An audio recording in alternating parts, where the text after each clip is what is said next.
Speaker Barnes, Governor Hughes, Governor Smith, Congressman Kazin, Representative Grimm, most distinguished legislators, ladies and gentlemen.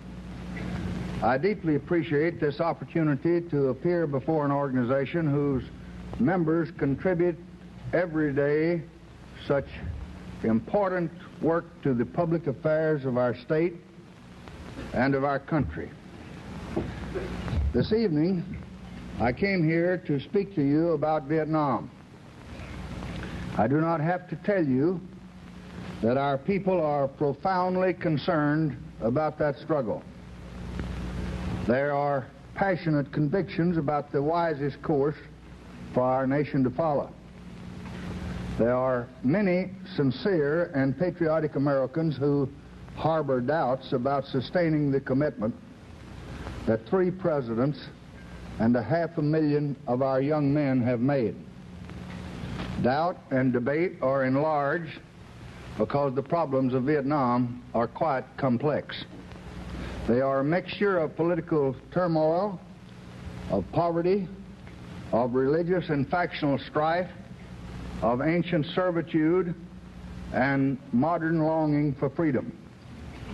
Vietnam is all of these things. Vietnam is also the scene of a powerful aggression that is spurred by an appetite for conquest. It is the arena where communist expansionism is most aggressively at work in the world today,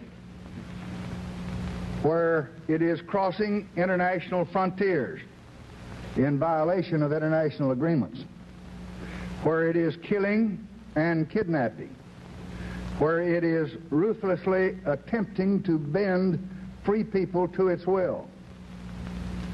And into this mixture of subversion and war, of terror and hope, America has entered with its material power and with its moral commitment. Why? Why should 3 presidents and the elected representatives of our people have chosen to defend this Asian nation more than 10,000 miles from American shores? We cherish freedom, yes. We cherish self-determination for all people, yes. We abhor the political murder of any state by another, and the bodily murder of any people by gangsters of whatever ideology. And for 27 years, since the days of Lend-Lease, we have sought to strengthen free people against domination by aggressive foreign powers. But the key to all that we have done is really our own security. At times of crisis, before asking Americans to fight and die to resist aggression in a foreign land, every American president has finally had to answer this question: is the aggression a threat not only to the immediate victim, but to the United States of America and to the peace and security of the entire world, of which we in America are a very vital part? That is the question which Dwight Eisenhower and John Kennedy and Lyndon Johnson had to answer in facing the issue in Vietnam.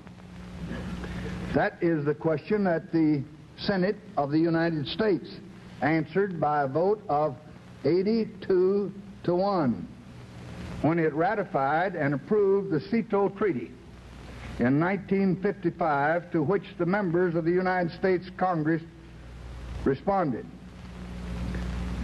The United States, the Senate said, in a resolution that it passed in 1964 by a vote of 504 to 2, the United States is therefore prepared as the President determines to take all necessary steps, including the use of armed forces, to assist any member or protocol state of the Southeast Asia Collective Treaty requesting assistance in defense of freedom. Those who tell us now that we should abandon our commitment, that securing South Vietnam from armed domination is not worth the price that we're paying, must also answer this question. And the test that they must meet is this: what would be the consequences of letting armed aggression against South Vietnam succeed? What would follow in the time ahead? What kind of world are they prepared to live in 5 months or 5 years from tonight? For those who have borne the responsibility for decision during these past 10 years, the stakes to us have seemed clear and have seemed high. President Dwight Eisenhower said in 1959, and I quote, "Strategically, South Vietnam's capture by the communists would bring their power several hundred miles into a hitherto free region. The remaining countries in Southeast Asia would be menaced by a great flanking movement. The freedom of 12 million people would be lost immediately, and that of 150 million people in adjacent lands would be seriously endangered.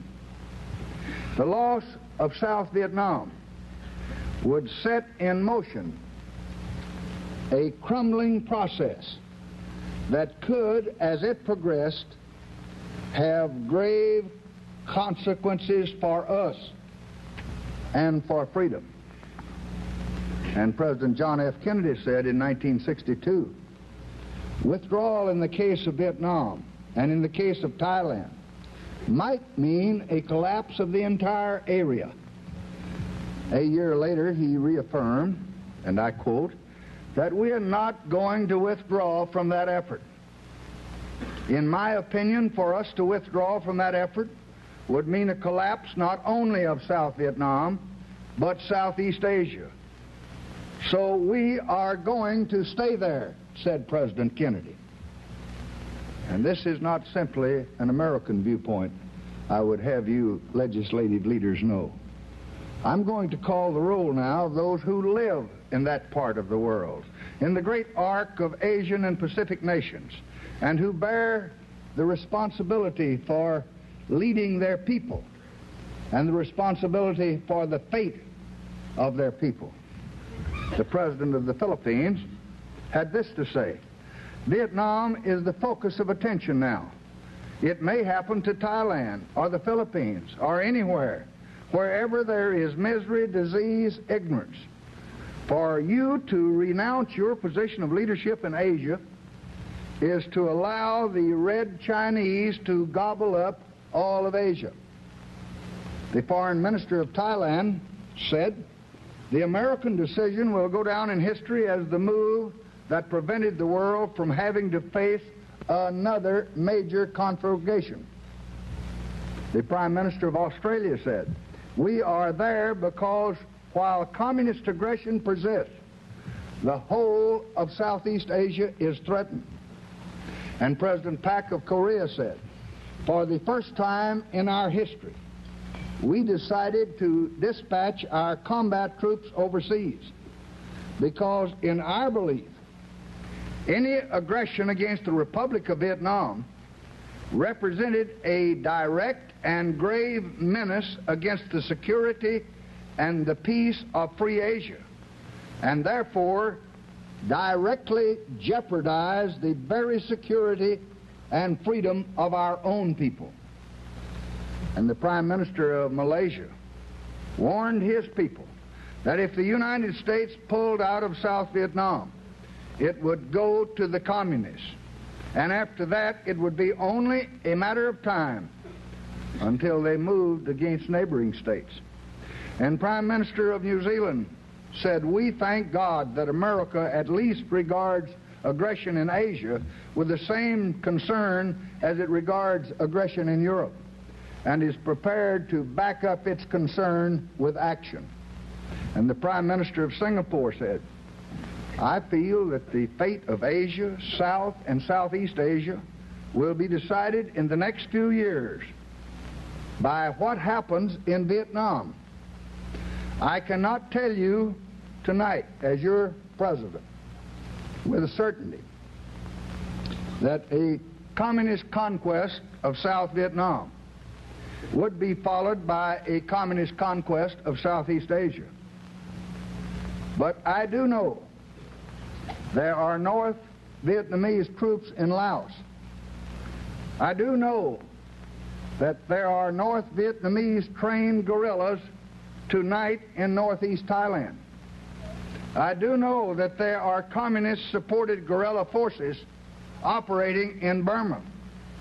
And a communist coup was barely averted in Indonesia, the fifth largest nation in the world. So your American president cannot tell you with certainty that a Southeast Asia dominated by communist power would bring a third world war much closer to terrible reality. One could hope that this would not be so.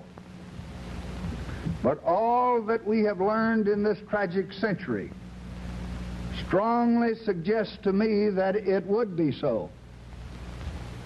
And as the President of the United States, I am not prepared to gamble on the chance that it is not so. I am not prepared to risk the security, indeed the survival of this American nation on mere hope and wishful thinking. I am convinced that by seeing this struggle through now, we are greatly reducing the chances of a much larger war, perhaps a nuclear war. And I would rather stand in Vietnam in our time, and by meeting this danger now and facing up to it, and thereby reduce the danger for our children and for our grandchildren.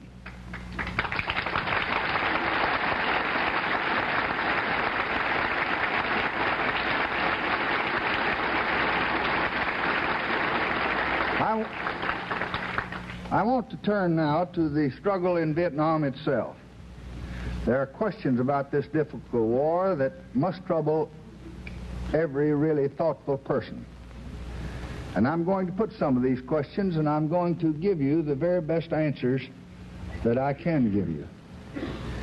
First, are the Vietnamese, with our help and that of their other allies, really making any progress? Is there a forward movement? Well, the reports that I see make it clear that there is. Certainly there is a positive movement toward constitutional government. Thus far, the Vietnamese have met the political schedule that they laid down in January 1966. The people wanted an elected, responsive government. They wanted it strong enough to brave a vicious campaign of communist terror and assassination to vote for it. And it has been said that they killed more civilians in 4 weeks trying to keep them from voting before the election than our American bombers have killed in the big cities of North Vietnam in bombing military targets. And on November the 1st, subject to the action, of course, of the Constituent Assembly, an elected government will be inaugurated, and an elected Senate and legislature will be installed. And their responsibility is clear: to answer the desires of the South Vietnamese people for self-determination and for peace, for an attack on corruption, for economic development, and for social justice. There is progress in the war itself, steady progress considering the war that we are fighting, rather dramatic progress considering the situation that actually prevailed when we sent our troops there in 1965, when we intervened to prevent the dismemberment of the country by the Viet Cong and the North Vietnamese. The campaigns of the last year drove the enemy from many of their major interior bases. The military victory almost within Hanoi's grasp in 1965 has now been denied them. The grip of the Viet Cong on the people is being broken. And since our commitment of major forces in July 65, the proportion of the population living under communist control has been reduced to well under 20%. And tonight, the secure proportion, the population has grown from about 45% to 65%, and in the contested areas, the tide continues to run with us.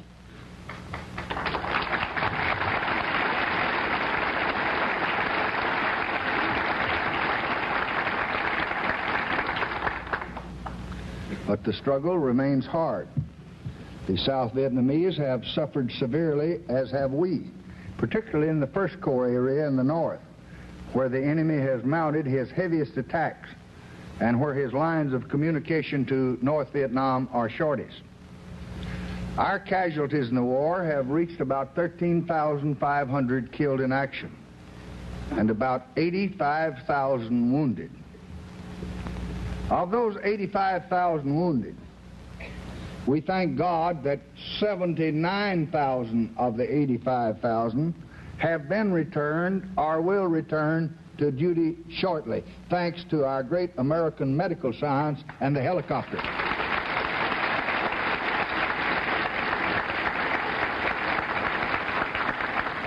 I know there are other questions on your minds and on the minds of many sincere, troubled Americans. Why not negotiate now? So many ask me. The answer is that we and our South Vietnamese allies are wholly prepared to negotiate tonight. I am ready to talk with Ho Chi Minh and other chiefs of state concerned tomorrow. I am ready to...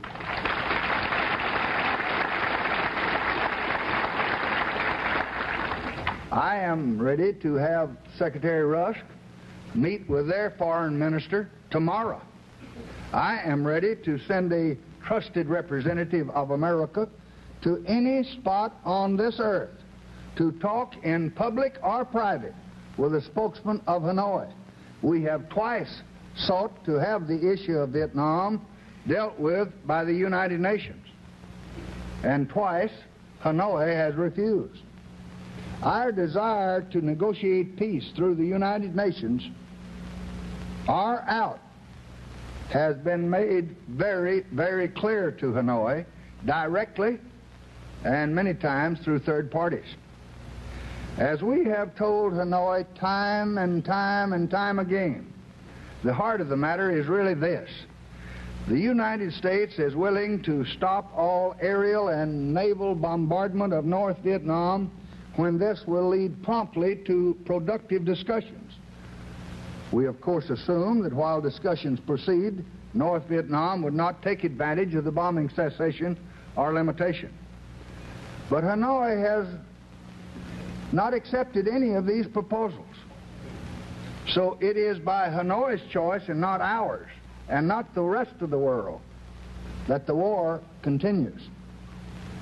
Why, in the face of military and political progress in the South and the burden of our bombing in the North, do they insist and persist with the war?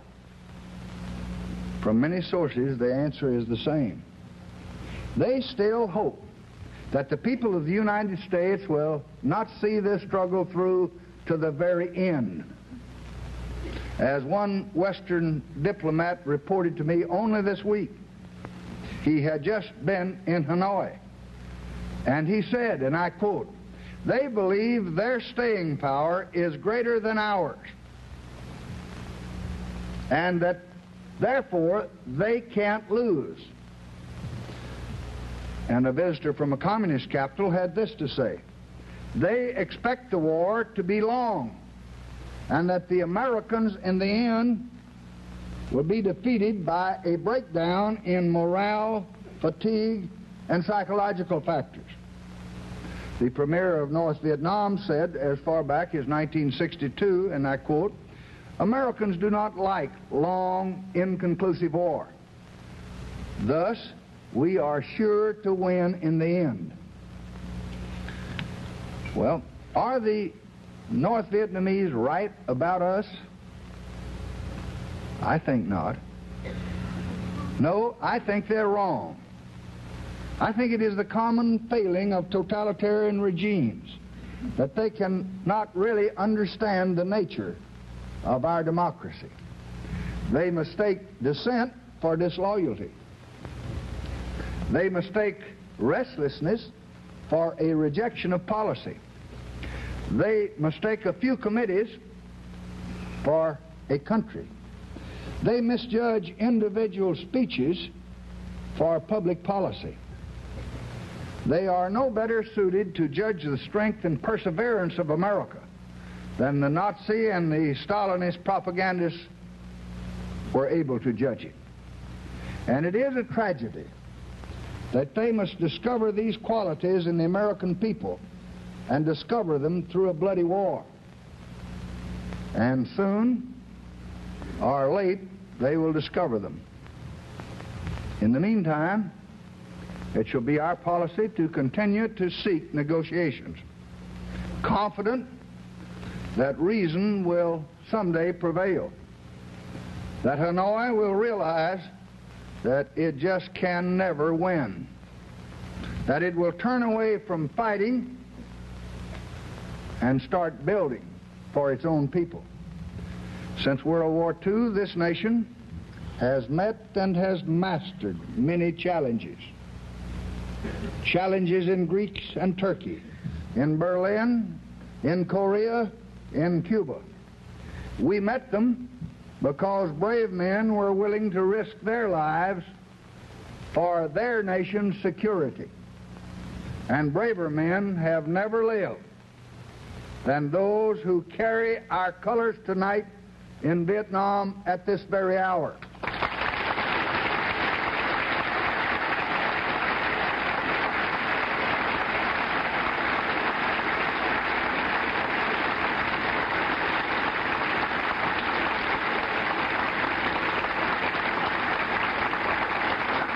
The price of these efforts, of course, has been heavy, but the price of not having made them at all, not having seen them through, in my judgment, would have been vastly greater.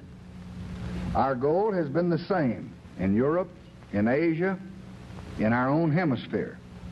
It has been, and it is now, peace. And peace cannot be secured by wishes. Peace cannot be preserved by noble words and pure intentions.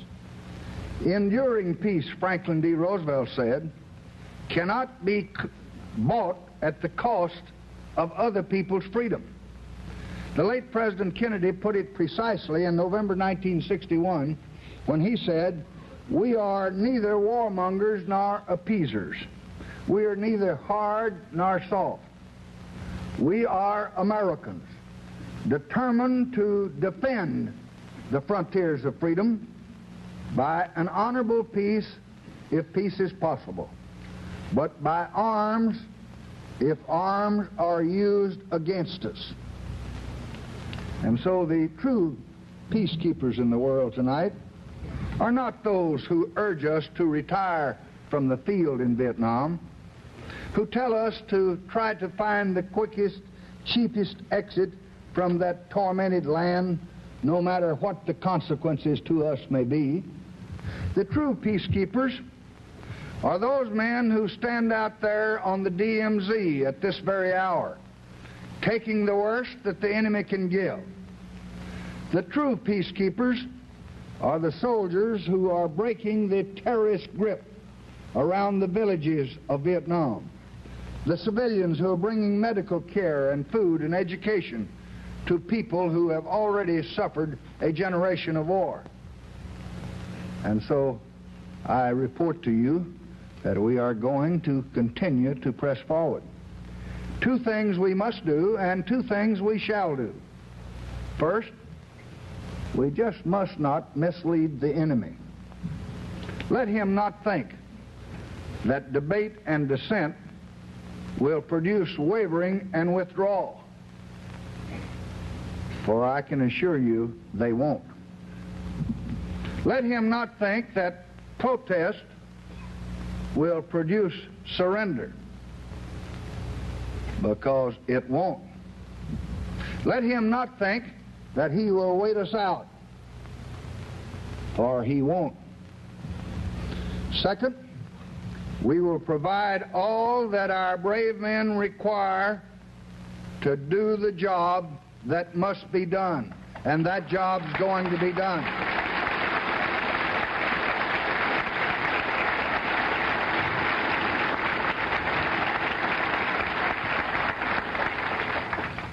And these gallant men have our prayers, have our thanks, have our heartfelt praise, and our deepest gratitude.